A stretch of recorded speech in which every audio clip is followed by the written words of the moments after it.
বিচ্ছিন্ন হয়ে গেছে।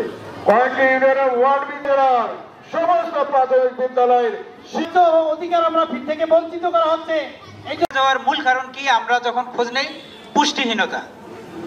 সেই রকম একটি জায়গায় আমাদের শিক্ষার্থীদের আরেকটি বিষয় হচ্ছে যে তারা এই ৮০% মানুষ আমাদের উপজেলায় নিম্ন আয়ের মানুষ। আমাদের প্রাথমিক বিদ্যালয়ের শিক্ষার্থীরা তাদের পরিবারের আয়ের উৎস হিসাবে পরিবারের বড়দের সঙ্গে শিশু শ্রমের সাথে যুক্ত হয়ে যাচ্ছে। এতে প্রায় প্রাথমিক বিদ্যালয়ের শিক্ষার্থীর ভর্তির হারও কমে যায়। তাদের দাবিটা অত্যন্ত ন্যায্য। এই কুড়িগ্রাম জেলার অত্যন্ত অবহেলিত অনুন্নত একটি উপজেলা হচ্ছে উলিপুর উপজেলা। এই প্রাথমিক পর্যায়ে ফিডিংয়ে উলিপুর উপজেলার নাম না থাকায় উলিপুরের উপজেলার সকল রাজনৈতিক দলের নেতৃবৃন্দ, সকল রাজনৈতিক দল এবং এই এলাকার মানুষ, জনসাধারণ এবং শিক্ষার্থী এবং তাদের অভিভাবকরা সবাই এই ব্যাপারটা মেনে নিতে পারছেন না।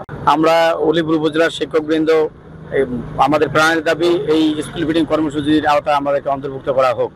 দাউদ হায়দারের কথা ধরে বলতে হয়, জন্মই আমাদের আজন্ম পাপ। উলিপুর উপজেলায় জন্মগ্রহণ করাটা আমাদের জন্য অভিশাপের মতো মনে হচ্ছে।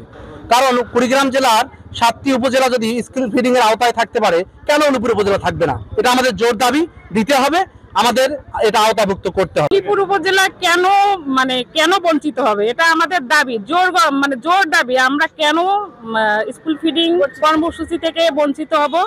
আমাদের জোর দাবি থাকলো, আমরা চাই আমাদের বাচ্চাদের জন্য আমাদের এই দাবিটা মানতে হবে। নদী বিধৌত মঙ্গাপীড়িত এই অঞ্চলে স্কুল ফিডিং এর কার্যক্রম থেকে উলিপুর বঞ্চিত হওয়াটা আমাদের সবার জন্য দুঃখজনক। আমরা চাই প্রশাসন তাদের ভবিষ্যৎ দিয়ে এই অঞ্চলের প্রতি যে অবিচার করা হয়েছে সেটা ফিরিয়ে দেবে।